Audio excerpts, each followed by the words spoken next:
Hey everyone, welcome to the Industry Show. I'm your host, Nitin Bajaj, and joining me today is Chaitra Vedullapalli. Chaitra, welcome on the show. Thanks, Nitin. You said my name so beautifully. I love it. One of the joys of knowing us and representing us, right? So let's start with who is Chaitra? Oh boy. I think I'm a curious entrepreneur. I'm a creator of tech innovation. I think I'm a curator of great people, idea, and experiences. I think I call myself as a multi-potentialite. I would say, thanks to the TED Talk, it helped me identify who I am because I like to dabble into a lot of interesting creative stuff. I think I also love creating systems for transformation. I love to see the invisible code and articulate into simple words. I can do that really well. I'm a mother of two amazing boys, so lucky to be a mom. I'm married for 26 years, so I'm pretty stable in a relationship. They all will say I'm inspirational and I don't take no for an answer. Sometimes I'm crazy at home to get things done. My parents and in-laws call me tenacious, bold, and very reliable. And I think that's probably because they have taught me really well. My friends call me very reliable, trustworthy, and compassionate. So I stand there with them. And my team and my community will say I'm very trustworthy, influential, have a very strong presence, and get things done. That's what people will say about me. That's amazing. And I think those are some really important qualities, both as an entrepreneur, but also as a mother and as a friend, right? That you want people to be able to rely on you and trust you, because none of these relationships, including being an entrepreneur, is an easy journey. So, Absolutely. so now that we know a little bit about you, let's play a little game. Sure. We call it this underrated, overrated, and Okay. about these themes that impact us as a community. So let's start with, for fun, crypto.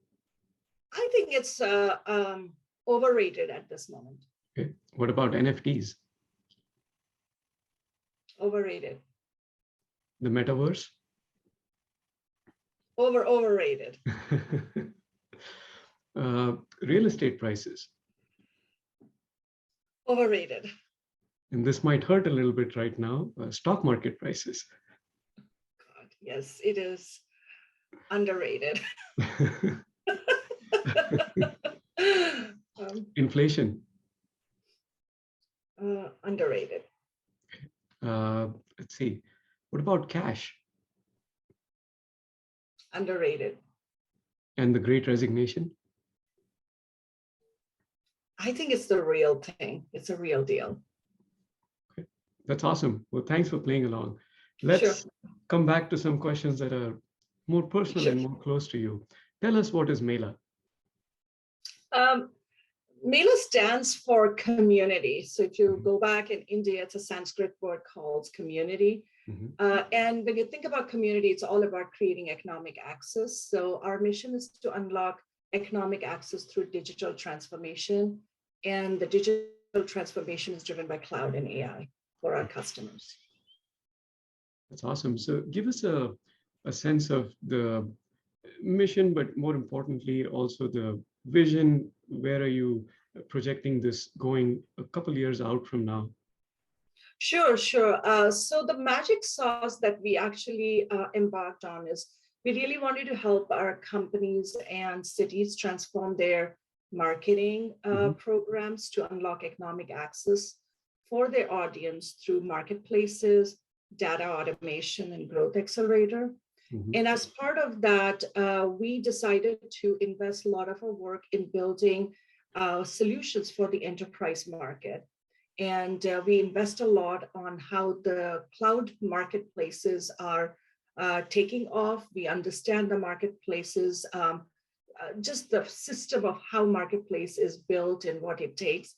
So we started with being a B2C company, and we realized that being an e-commerce company was very tough, especially raising funding in a market when it was getting very crowded. So we pivoted a lot into enterprise because we wanted to be a stable company Mhm. and really focus on the enterprise market, really creating valuable solutions. So that was kind of the direction and a pivot we made, and it's been pretty spectacular. We help a lot of the companies to really co-sell well with hyperscalers very effectively, Mhm. and we work with the cities to really implement their digital Main Street programs. Really interesting. Give us a sense of the size and scale of your operations. So I'll give you a stat and then I'll tell you the Sure. philosophy of how we built. So if you know, like 80% of the companies fail because they want to grow fast. Mhm. We saw that stat and then we realized as well, like, that's not the right foundation we want to build. They keep growing fast, fast, fast. And then we realize is we don't have the right infrastructure to really support it. So we built the foundation on serving customers with the best experience or delightful experience for them, so they become our recurring clients and we become very reliable. We are open and honest with them. We are compassionate in helping them achieve the job that we have hired to do, and we be compassionate, right? That's Mhm. important in the current world. So we become an extension of their organization when we do. So right now I would say is we have a steady pace of how we grow our teams. Mhm. So we have full-time employees and a flex employees. So we have the right scaling model Mhm. and across the different parts of the world. And we are on target to become a $5 million company over the next 24 to 36 months. That is amazing. And I love this model of, bootstrapping and growing with your customers instead of just that blitzscaling rapid growth where you're kind of getting ahead of yourself and landing into that 80 to almost 90% of that bucket where you're not able to sustain yourself. So, Absolutely. you kind of mentioned this along the last couple minutes, but I want to bring this up and highlight this. Why do this? What's the, as you talk about the mission and vision and also working with your customers, what's the underlying reason for this? I would say, I think when you work in the corporate world, Nitin, Mhm. you realize is you can only impact so much in the world and you have one life to live. And I think for my husband and I, we both run the company together. So it was really important for us to build um, um, a business that creates societal impact with whatever we do, the customers we pick, and the initiatives that we touch and build. So for us was we needed the freedom to make that impact happen. So that was number one. And freedom to also raise our kids with the right, I would say, attitude and personality because you needed that time. Second is we wanted to influence policies and we needed to influence changes in the market. So we really had to have a business, organizational structure to do it. And my husband and I, we both focus a lot on creating infinite access for Mhm. people in our community, whether it is economic access or it can be resource access or it can be talent access. We want to focus on creating infinite access and looking at from a corporate perspective, there were a lot of barriers to accomplish True. that. We could donate money, but we really couldn't influence policy because we had to be in alignment right now by building a business and having our fundamental um, principles of how we want to live our life and contribute to, I would say, the global market. Having a business was the right choice. I love that mission. I love you call them out, right? It's the impact, the values, and influencing the policies. And that's really what makes one a well-rounded personality. So I Absolutely. really appreciate you sharing it, but also appreciate the effort that must have gone into making those choices and decisions, Yes. because again, none of them would have been easy. Yeah, So, and Nitin, most of the people would say, you want to build business for money. And we did not build a business for money. We wanted to build business for sustainable impact. And we wanted to be part of a legacy mhm. impact that, or legendary impact, I would say, that we are creating in the world. And the only way we could do is have a business and have an influence to make that possible. True. So that brings me to my next question in terms of, running a business as is difficult. And then when you have these goals that go beyond what one is truly capable of, or at least as we get started, that we are aware of, what's the one big challenge you're facing right now? Boy, I have multiple challenges as a business owner. You know that one. But I think this one, I'll give you some startling data because I think you enjoy the data piece. I recently heard this stat, and I think it all connected for me. I would let's say a couple of data stats. One was 80% of the talent coming out of the engineering college in India is unemployable. True. Very similar to pretty much other rest of the world. That's kind of pretty scary. That was one. And second is 38% of working women are considering to leave their jobs in the tech industry within the next few years. And when you think about that, is we all will face is the talent challenges in the future. And I, as a business owner, I'm facing that. I'm facing the same issue as all other companies, which is around having access to a qualified talent and experienced talent. So one of the things that we are looking at is not looking at the talent itself, looking at the potential of the talent and hiding them and helping them grow into the role, because the world is changing and the college education is good because you get to have a good network and the fundamentals are clear. But when you have to contribute to the economy, you need to really get them to grow into the role. So this means that we have to invest in the professional development, the real skilling that needs to be done for the job to be finished, so that they're truly able to contribute to the work we are doing.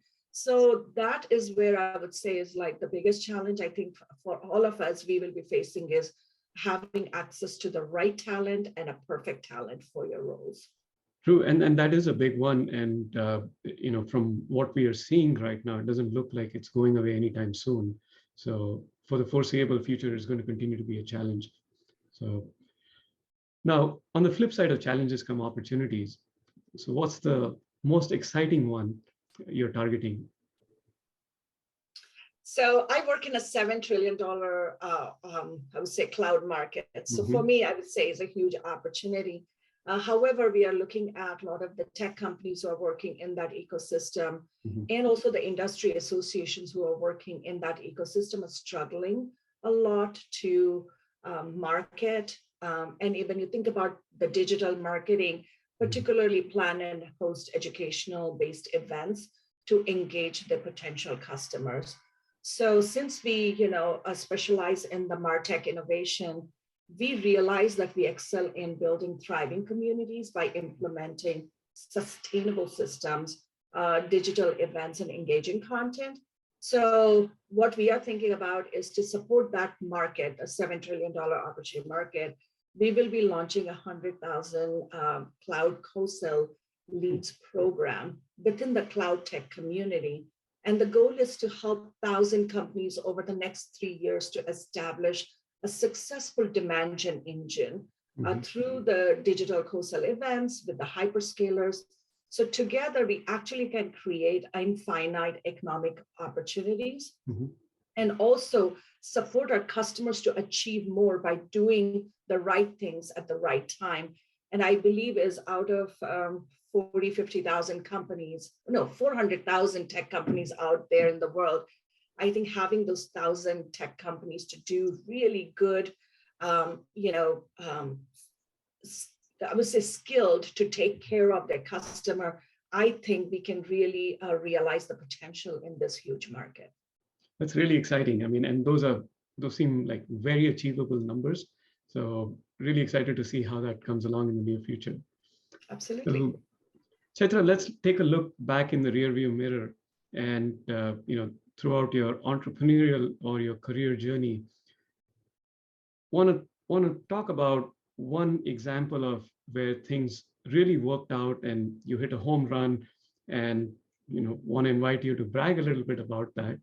And on the other end, an example of when things did not work out as you had planned, and it became a lesson that you took on and uh, improved or changed something about you?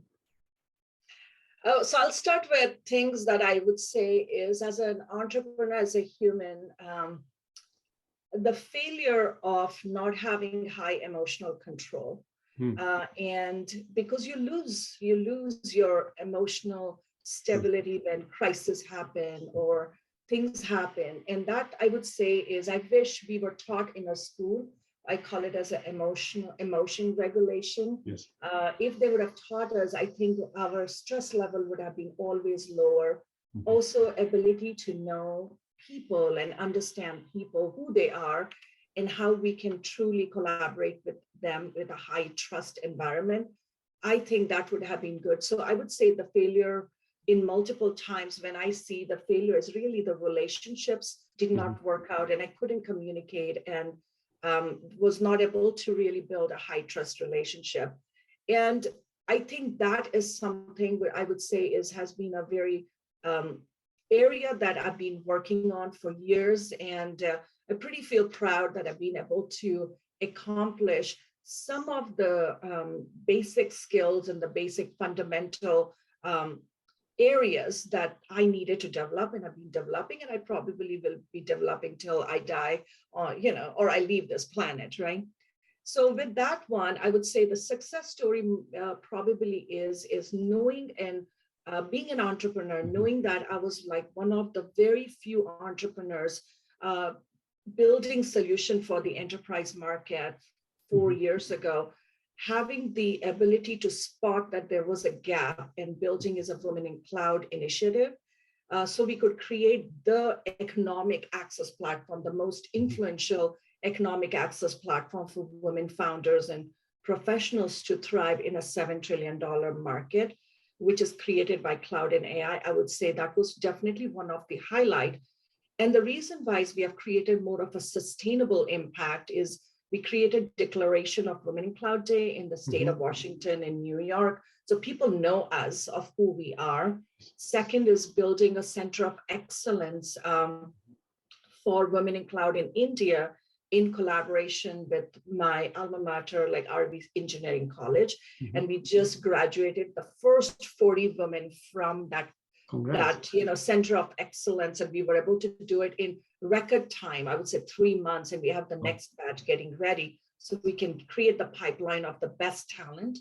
uh, the third one is rollout of the co-sell accelerator for women so that Mhm. we can provide them the right tools and access and investment that is needed for them to grow, and support the diversity attestation in the cloud marketplace, which never existed.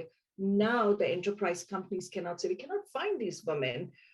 We don't know what they do. So we kind of made that one possible in partnership with Microsoft, and also building amazing tools, which is Get Introduced. So we really are able to do warm introductions for our community members through the cloud tech infrastructure, managing all our events through speaker engagement platform, and also building our own marketplace to clearly amplify the solutions has been one of the highlights, I would say, over the last few years working on this.